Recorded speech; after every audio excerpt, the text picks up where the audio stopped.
Tonight, we will take both the law and the promise. Just a little while on the promise, that you may not be concerned. For I do know that so many people tell us that we must do this, that, and the other, or else. But you forget it. God planned everything as it has come out, and as it will be consummated. It is your Father's good pleasure to give you the kingdom. You do not earn it. It's not your due. It's not a reward. It's simply a gift, unmerited. And therefore you cannot lose it. This gift is irrevocable. So no man can take it from you. No man can give it to you. So let no one frighten you. It is yours, and it's coming on time. And the gift is nothing less than God himself. When he gives you the kingdom, he gives you himself. For the kingdom is not a realm. The kingdom is a character. It's a body. And that body is perfect. And wherever you are clothed in that body, everything around you is perfect. No matter where you go, were you in the petrified forest, it would burst into foliage. Were you in the desert, it would simply blossom like the rose. Were you in the midst of all broken members of society, they would all be in harmony. If you came into a world where there were blind, lame, halt, withered, instantly as you glide by, eyes that were missing would come out of the nowhere and fill the empty sockets. Arms that are missing, feet missing, everything will be made perfect because you are present. That is God's gift, which is the gift of himself, which is his body. One day you'll be clothed with that body. So set your hope fully upon the grace that is coming to you at the revelation of Jesus Christ within you. That is the unfolding within you of God and his Son. And this is the hope that makes it wisdom to endure the burden of this long, dark night of time. For as Paul said, I consider the sufferings of this present time not worth comparing with the glory that is to be revealed in us. We are told we are justified by his grace. Well, justification in Scripture is divine acquittal. You're completely acquitted. No matter what you have ever done, you are acquitted. So when we are told, those whom he foreknew, he also predestined to be conformed to the image of his Son. And those whom he predestined, he also called. And those whom he called, he also justified. And those whom he justified, he also glorified. So justification is simply divine acquittal, and glorification is the gift of God himself to you, so that man then matures when he becomes his own Father. So we say it is the Father's good pleasure to give us the kingdom. In giving us the kingdom, he gives us himself. In giving us himself, man becomes his own Father. So let no one worry you, let no one in any way suggest that you've got to do something to earn it. You cannot earn the kingdom. You cannot earn this gift. This is a gift, unmerited, and it's not your due. Were it your due, then it's not a gift. It's not given as a reward. You are made fit for the kingdom. And your fitness for the kingdom is the consequence, not the condition of his gift.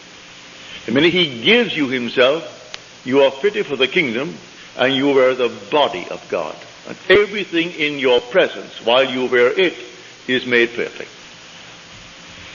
But having given us the promise comes first in Scripture. Then we are told he gave us the law. The law to cushion us while we as pilgrims walk through the furnaces. And so we have a law. Man is not aware of the law. Even the wisest of men, they're not aware of it. I'll go back now to 1949.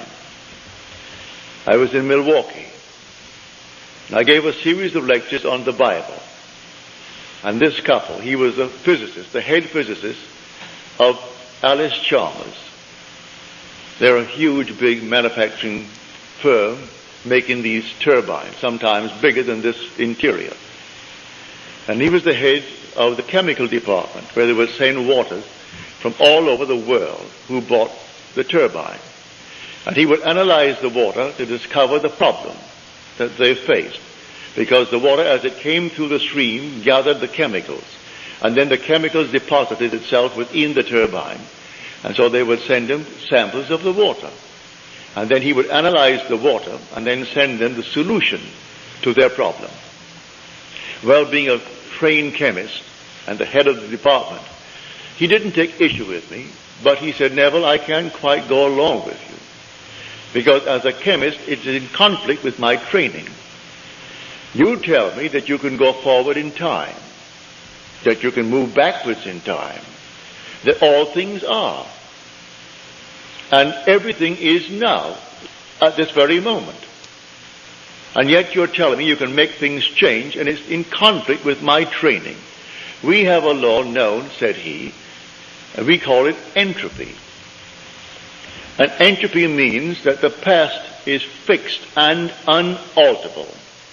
You cannot change it. If that could be changed, it throws everything out of kilter in my lab. I must know the past is unalterable, like braiding a lady's hair. And the braided part, that's fixed. The rest is future, not yet braided. We are waiting to see how it will develop from the braided part, because that is completely fixed and unalterable. And you tell me it is not, that the whole vast world exists now, past, present, and future, and that you can go into these sections of time in a world that is finished. But I can't go along with that. That's perfectly all right. I'm not a chemist. I'm not a scientist, so I cannot argue the point with you. I only know my visions. And I teach vision as I have actually experienced it. And I can go into these spots. I have gone into these places, and the past has not passed away.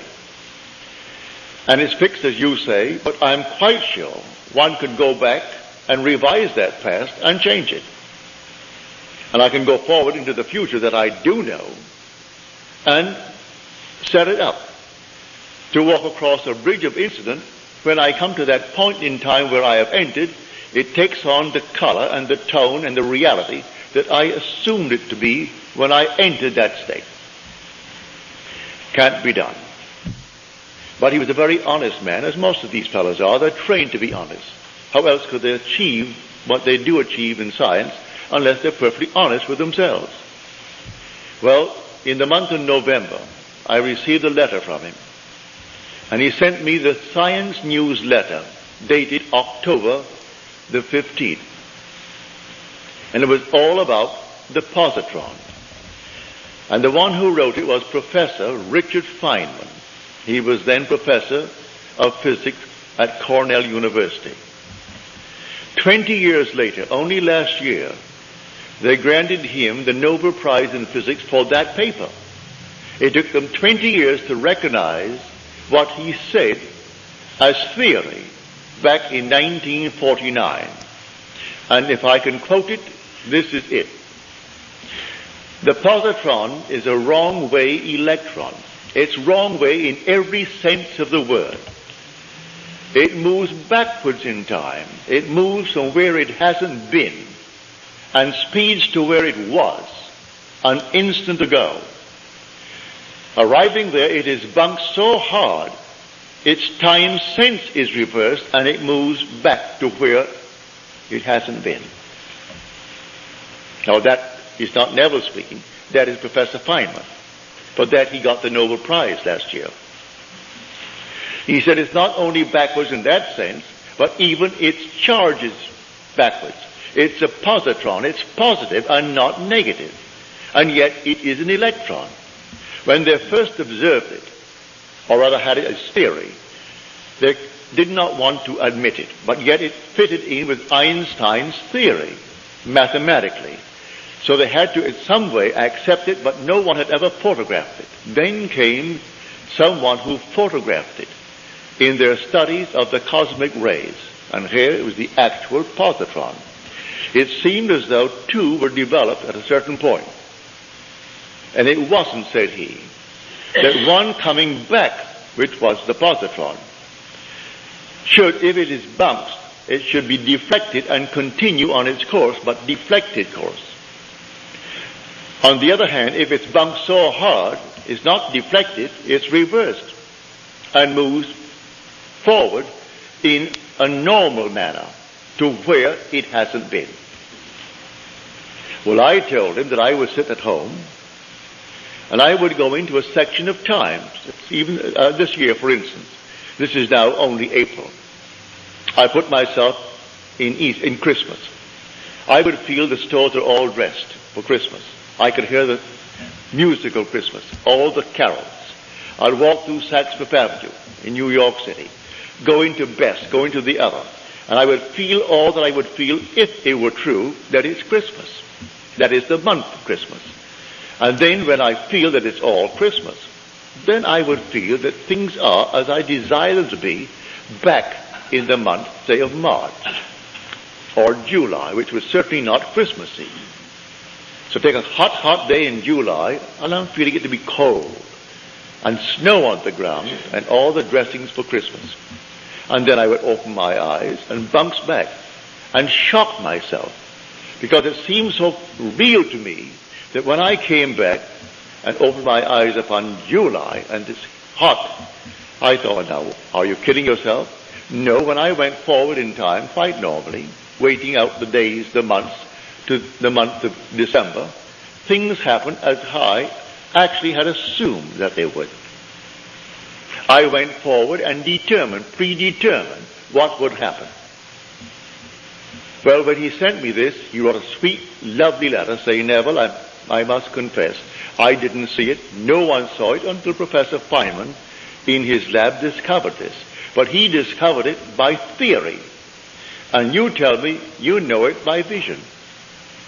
You're not a scientist, and yet all that you said to me, which I could not believe, and even in this moment it's difficult for me to believe, here comes a great professor, a theoretical physicist, and he is the one who wrote this paper. For that he got the Nobel Prize last year. He worked on our atomic bomb, he worked on the hydrogen bomb. Then he asked the government to relieve him of the secrecy imposed upon him because of his position. And he came here to Caltech and taught at Caltech theoretical physics. He said, I want the freedom of imagination. I didn't want to be confined with the secrets of government so that I could not express myself. Leave me alone, all in theory. So he goes blindly on with his mathematics and his theory, bringing out these concepts, all theory. Well, mine is not theory. I go into these states. Now, look at it this way. See the whole vast world as infinite states. All states. If they're all states, and you are an immortal being, you're not a state, you are immortal. You enter a state, and the state becomes alive. Therefore, you are not to blame if you enter a state unwittingly, and it's a horrible state. Man not knowing, yet you are in a state, they condemn you. But you have to express the contents of that state. If you enter the state of poverty, you have to experience poverty. If you remain in it, you must go and drink that to the very last drop, the dregs of that cup. If you go into any state and remain in that state, you're going to drink it to the very last drop. But you can get out of a state. You don't have to remain in it if you know it's a state. If you don't know it's a state, you identify yourself with the state and think that you're it. Man has identified himself with this little body, and he thinks he is it. So the day comes, he has to discard it because he's worn it out. As he discards it, all of his friends are crying to think he died. He can't die. He is an immortal being who wore a garment of flesh and blood. That same being who goes into states, remaining in a state, and the state has to be expressed by him who resurrected the state. For I am the resurrection and the life of that state. Now, you can change an individual with or without his consent if you so desire. Here is a story of a friend of mine. I persuaded him to give up his job here. I knew he was a single man and he would like to do what I am doing. So I said, San Francisco is wide open. I only go there once a year for 4 weeks at a time. Now I have reduced it to 2 weeks at a time. But I used to go in the early years 4 weeks. I said, they need someone badly who knows this law. You can't teach the promise because you do not know it. You can tell it, but from hearsay, because you have not experienced the promise. But you do know the law. And you are presentable, you are a gentleman, you go up there, I will not give you any money. But I will give you my mailing list of 500. It's a live list. And you send out my list. When I go, I will tell them that I allowed you to have my list. And I will get behind you in that manner, but not in any other way. You've got to go on faith. Well, he quit his job here. He had seniority of 8 years in the place that he worked. He goes up to San Francisco, and he made arrangements to open. He had a little dog, lovely little dog, and he was walking this dog one afternoon before he opened. And a man came over and greeted him and said, what a nice little dog you have. And then after the usual greetings, he said, can you help me out? I haven't eaten today. I'm out of work. And my friend said, no, I have no money. But I will do what I can, but I can't give you any money. The man couldn't quite understand that. You can't give me money. What else could you do? My friend did not move one step after he said no to the request. The man went on. He remained there until he imagined that man in his presence gainfully employed, happy in the job, and standing on his own feet. That was taken the story in the book of Acts, when a man came to John and Peter, and he could not stand on his own feet, and he was begging at the temple door. And Peter said, gold and silver have I not for thee, but such as I have give I unto you. Rise and walk. And he rose and walked. It doesn't mean a cripple jumped up and walked. That's an entire different structure that I do know is possible when you wear the garment of God. You couldn't come into the presence of anyone as a cripple. The minute you came by, he ceases to be a cripple. If he has no feet, feet come and fill the sockets. If he's blind, they come in and fill the sockets. And he is not blind. And you do nothing to do it. No compassion. You simply are so perfect that nothing imperfect can remain in your presence. But in this case, on this level, no one is actually going to jump up from the crippled state and start walking. But he takes a man who is crippled, who is standing on other people's feet by begging from them. Well, a month later, he was walking his dog and he saw this man and he crossed the street. The man crossed the street and came over to him. He said, I don't suppose you remember me. He said, oh yes, I do. I remember you just about a month ago that you asked me for money. He said, yes, and I want to thank you for not giving it to me, and extended his hand to my friend. He said, had you given me the money, I today would be asking you for money. Because you did not give me, I was so embarrassed and so annoyed with myself that I put myself in that position. I went out the very next day and I got a job, a good job. It pays well. And it has promise of growth. and I am very happy in the job. So again, let me thank you for not giving me the money. He put the man on his own feet by representing him to himself as one gainfully employed. That's what I'm talking about when I tell you the all states. He took him out of one state and put him in another state. The man who is in the new state is the same man. You are an immortal being. You are changing only when you fall into a state. And others who knew you well in one state think, what has happened to him? You either go up or you go down. If they see a radical change, and they wonder, what has happened to him? He is affluent, he is this, he is that, or what has happened to him? He used to be, and look at him now. And not a thing changed with the immortal being who occupied the state, other than the state. He changed the state. Man, not knowing that, he condemns the state. When it's not the being that you're looking at a state. So God forgives everyone. He justifies everyone because he knows they're only in states. And the Lord created all these states. These are the states. So that's what Blake meant when he said, I do not consider the just or the wicked to be in a supreme state, but to be every one of them states of the sleep, which the soul may fall into in its deadly dreams of good and evil, when it left paradise, following the serpent. Following the serpent, when man left that heavenly state of innocence and came into a world of experience, of educative darkness, and experienced generation. For here we are generating and multiplying these garments to clothe the innocent one who has come down. So the whole drama is from innocence through experience to an awakened imagination. When the imagination completely awakes, that's the divine body, Jesus. That's God. And it takes all of this journey. We are the pilgrims moving through states. So I tell you, master the art of moving from one state to another state. You are not the state. You never have been and you never will be. The state, if you are going to condemn the state, but why condemn anything? Move him out of a state into another state. Move yourself out of one state into another state.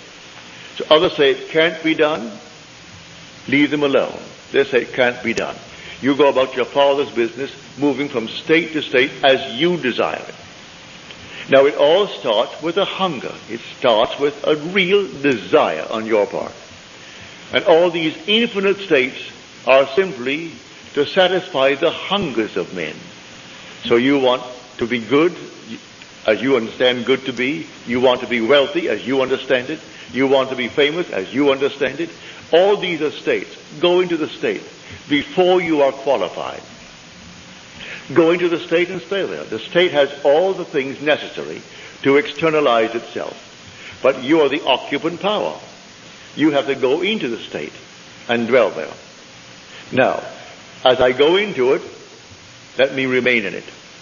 If I come back like the positron, I'm simply going to be turned right around. I'm not going to be deflected and continue my journey in the same direction, only deflected. I'm going to be so shocked. And everyone is shocked. When I go into a state and it seems like this, it seems so real. When I open my eyes, oh, here I am, back there. But that shock turns me around from that return to my motion forward now as an electron. I'm not a positron anymore. I was a positron when I actually started back in time. And when I reached this body, and the body is jolted when I open my eyes. Then, what I did there, I am moving across a bridge of incident now, some series of events that leads me up to the fulfillment in what the world calls reality. But it was real when I occupied it in my imagination. That's when it was real. We exist in these bodies. We live in our imaginations. For our imaginations, these are the only realities. Imagination is God. That is the divine body, Jesus. I used to sit and simply try it in my living room. I couldn't see the chair where I sat in the living room from the telephone in the hallway. I would sit at the telephone in my imagination while my body was in the living room. And then I would assume I'm at the telephone. Physically, I couldn't see that body. And then suddenly I would feel myself back on the chair. And what a shock. And then from the chair, I would put myself back at the telephone. I would stand on the outside of the house and see it like this building. See it from the street, rather than from here. And assume while I'm standing here that I am looking at the building from the outside. And suddenly you are on the outside. And you're looking at it from the outside. Do it with your own home. Do it with anything in your room. And that gets you sort of in a state of moving. You become mobile, as it were. And it's easy then to occupy any state. And they're only states. So when someone thinks themselves so important, it's only a state, but all right, that state in itself is important to them. And anyone occupying that state must do exactly what they would do. If I were in the state of Hitler, I would do the same thing Hitler did. Because it's a state. And if I fall into it, knowingly or unknowingly, I've got to play that part. So he does not consider the just or the wicked to be in a supreme state, but to be every one of them states of the sleep, which the soul falls into when it leaves paradise, following the serpent. That serpent of generation. So here, you can be what you want to be, if you know that all these are only states. And in the end, you are justified. You are completely exonerated. You are acquitted, divinely acquitted. So let no one frighten you as to what you must do to earn the kingdom. You do not earn the kingdom. It's your Father's good pleasure to give it to you. And it's a gift that is not your due. It's not a reward for any good things you did. If you're in a state and you think that the good things you're doing is only the state, you moved into it, and I personally find it easier living in my world to be in good states. I find it easier to be kind than to be unkind. If I'm ever unkind, it hurts me more than anyone who received my dart, as it were. An unkind remark hurts me more than the one who received it from me. So I find it easier to be in that sort of a state. But eventually you will completely awake with a gift, and the gift is God himself. There's nothing but God in this world. But nothing but God. Someone called me up and asked me about devils. That she went down to this Christian Science practitioner who now feels she is now hungry with devils. Well, they teach devils. How the devil does this, the devil does that. Just getting away from the first and great commandment, which is the great commandment, the Shema, the confession of faith in the Hebraic world. Hear, O God, the Lord our God, the Lord is one. The minute you get away from that, you have a devil. There's another God, another creator, another something. And you have two, you're going to have four, you're going to have 8, 16, 32, and so on. Always come back to that fundamental state. There is only God. And God is your own wonderful human imagination. When you say, I am, that's God. There is no other, and never will be another God. He is going to unfold himself within you and completely awaken. And when he awakens, you are God. And then you'll be clothed in that heavenly garment. And I'm telling you, it is a heavenly garment.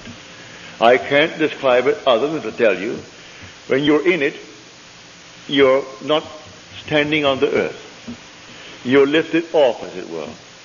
And I can only describe it as air and fire. And when you glide by, and the sea of humanity, imperfect, you do not raise one little finger to change them. No compassion, because they cannot remain that way when you go by. And as you glide by, everyone is made perfect. Everyone, not one is left out. Doesn't matter what he did to lose his eyes, what he did to lose his arms, to lose his legs, to lose his tongue. It doesn't matter what he did. In your presence, he cannot remain imperfect. And everyone is made perfect. That is the kingdom. So it is your Father's good pleasure to give you the kingdom. So set your hope fully upon this gift. And then you can endure the temporary ills of the world. Because we are moving through all these things, and not every moment of time are we alert to these states, and we can fall into it by reading the newspaper, fall into it by hearing a news bulletin, fall into it by a little conversation with a friend. And there we slip innocently into a state. But the state isn't concerned. You animated it. You made it alive when you entered it. Because you are the only resurrecting power in the world. You are the resurrecting, living power of the world. And that power is your own wonderful human imagination. So everyone here, put your mind at peace and don't think for one moment by being good, as the world calls good, by attending certain services and doing certain things and observing certain things, that there's something on the outside watching you and marking up some little thing in your favor. No, you're simply waiting for that appointed moment when he unveils himself. So you'll set your hope fully upon the grace that is coming to you at the revelation of Jesus Christ within you, which is the Lord and his Son. That is Jesus Christ. The Lord and his Christ. And Christ is the Son of God. And no one can say Jesus is Lord except by the Holy Spirit. And the Holy Spirit is the remembrance. Well, he doesn't really bring about that remembrance until the Son appears. And when the Son appears, memory returns, and then you know who the Lord is, because you know who his Son is. And you wear this little garment until a few more years. You take it off, and then you are not in this world at all. You are in an entirely different world, where everything is perfect, because you are perfect.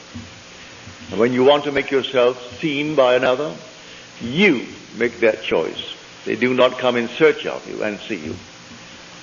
I'll give you one little story. She doesn't come here anymore. She may not be in the city. But she told me one night quite innocently. She said, I found myself out. I was very, very conscious. And I said to these people around me, do you know of Neville? And they said, yes. And then she said, who is he? And with that, she said, I was whirled as though I was some meteor flying through space, thrown out, as it were, and walked scared to death. You do not see one who has already been born from above until he chooses to show himself. He must manifest himself to you. You do not go looking for him. Because unless you are born from above, you cannot enter the kingdom. Even though it's his pleasure to give you the kingdom, it will come after your birth from above. Prior to that birth, he can't give you the kingdom. And one to whom he's already given the kingdom is not in the world. Though for a little while he is in the world telling the story, telling it from experience and not from theory. So I'm telling you exactly what has happened to me. I share it with you. And it's going to happen to you, every one of you. So let no one in any way try to convince you that you must be a little better than you are if you would get the kingdom. The kingdom is your gift. And listen to the words in the 11th chapter of Romans. It is irrevocable.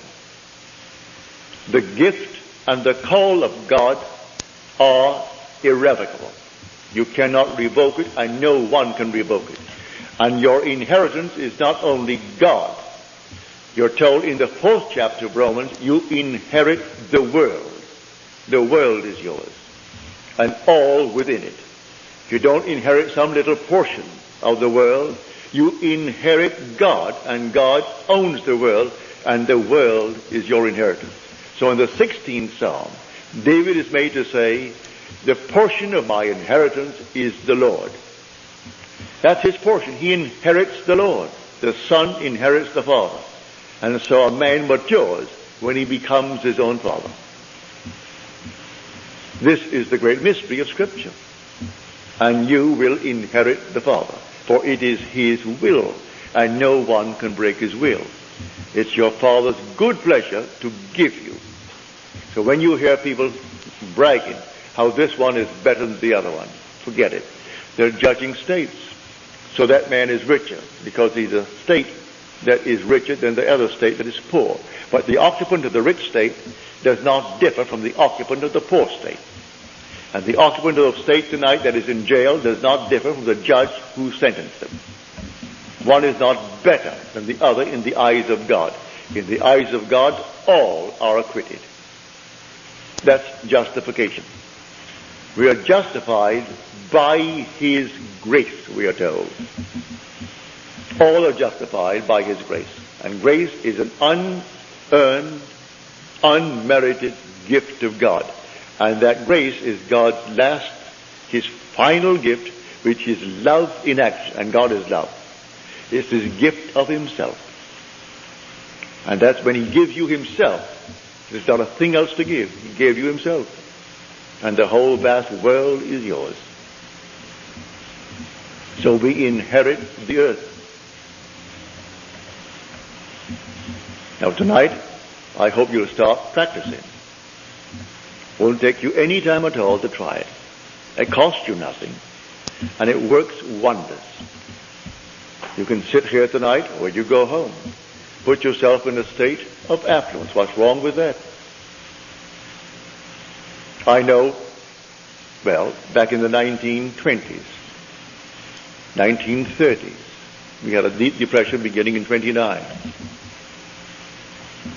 And do you know that you could go to Tiffany and buy, say, 8 glasses, beautiful glasses for a wedding present?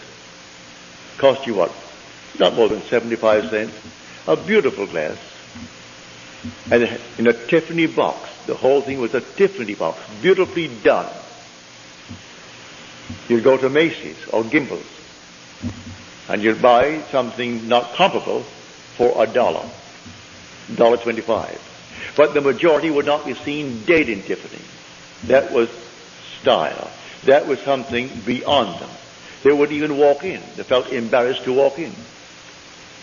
Yet you could go into Tiffany, the jewels on the first floor, take the elevator to the third, where they had the lovely china and lovely glassware on another floor, and get a beautiful gift wrapped package from Tiffany. You didn't have to send 2 dozen. 8, that's enough. 8 beautiful glasses. And people would not go in. They were embarrassed to be seen in Tiffany. I'm quite sure the same thing is true here with their branch hair. And you could go to Tiffany and buy a lovely thing for very little, really. But people are trained, that means something that's classy and that and the other. And if you're in one state, you can't argue them out of it. They've got to get out of that state to be able to go into a state. And if you tell them, you know, at one time in your life, a $12 suit was all that you could afford and all you thought you could ever afford. You get out of that state and think something differently. And then you pay $250 for a suit easier than you could get at the $12 for the other suit. I know it happened in my own case. When I began to buy a suit for $250, it was easier for me to pay $250 than when I had to get up $12 for a suit. Then if it rained, I had to start running. Or I couldn't get out of it. Now that is life. And you simply move from one state into another state. And the same being, I'm not another being. I answer the same name. You say Neville, I answer. I answer then to the name Neville. And yet I move from one state to another state to another state. As you move from one state, what you couldn't do in one state, you find it so easy to do in the other state. I was in a state for the longest while where I couldn't eat meat, fish, fowl, drink alcohol, smoke, sex. Well, I did nothing. but nothing. Then overnight, my friend Abdullah told me, you're going to come back from Barbados and you will have died, you know. I said, I will die? He said, I don't mean that you're going to die and be buried in Barbados or buried at sea, but you will have died. All the things you haven't done in 7 years, you will be doing before you get back. Do you know he was true? And I couldn't tell you how it happened. I couldn't tell you how it happened. It just happened. In Barbados, I lived for 3 months in my mother's home, and still lived as I did in New York City. And on my trip north, in 10 days, I was doing everything I hadn't done in 7 years. And I cannot tell you how it happened. I moved out from one state into another state, and it came to me as normal and as natural to do the things I did at sea as I did in 7 years the other things that I didn't do. So I tell you, the only states, all states of consciousness. And if you recognize that, you can forgive every being in this world, no matter what he is or what he plans to be or what he's done. Because in the end, he is going to be justified. He is justified by the grace of God, as we are told. Everyone is justified by the grace of God. He is divinely acquitted. And when God acquits him, who is going to judge him? And after justification comes glorification. So he begins with those whom he foreknew. Well, he foreknew us, for he chose us in him before the foundation of the world. And if he chose me in him before the foundation of the world, then he knew me. And those whom he foreknew, well then he also predestined. He predestined them to be conformed to the image of his Son, that which reflects his glory and radiates his glory and bears the express image of himself. I am destined to be that, to be the express image of himself. And those whom he then predestined, he called. Call my sons from afar and my daughters from the end of the earth. Call them all. And he's calling us one by one by one, for we are so altogether unique. He can't call us in pairs.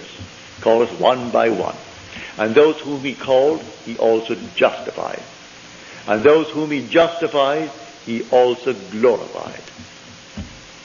So you are destined to be glorified with God, as God. And it will not in any way be stopped by anyone. So let no one frighten you. From the pulpits of the world, every Sunday morning they try to scare the people to death, set themselves up as the criterion of what people ought to be. In other words, look at me, they will say, and follow me. I saw in yesterday's paper this son of a very prominent evangelist across the country. He's in Barbados, he's in all the West Indies, he's all over Europe. Someone in Denmark wrote me 3 letters recently, asked me what I think of him. Well, I did not respond. I answered his first 2 letters, and then when he kept on trying to make this a conversation between us, and he mentioned this party, I did not answer. I never listened to the man. I've never read any of his works. But when I read in the paper yesterday a picture of his son, who confessed that he was simply, he had sinned against his wife and his children. Well, you know what he means. And then he sinned against God. Then I went on to read that this man takes in tithes $30 million a year in tithes. He tells them how they're serving God when they send him money and taking in $30 million tax-free. It's religion. 30 million. So now the son has now been removed from being the heir. The father's 80 years old, but he's still in control of that 30 million a year tax-free. I wonder what he talks about. So that is big business. When you go into that sort of money, that's big business. And you have no room in your mind's eye for any spirituality, none whatsoever. And you can take that greatest of all books and make a mess of it. Interpret it as something that is taking place here in secular world. It isn't secular at all. This story is profoundly, well, it's all spirituality. It's God's plan of redemption. It has nothing to do with the secular world. And they're telling you the future of America, the future of Russia, the future of China. It's not in Scripture.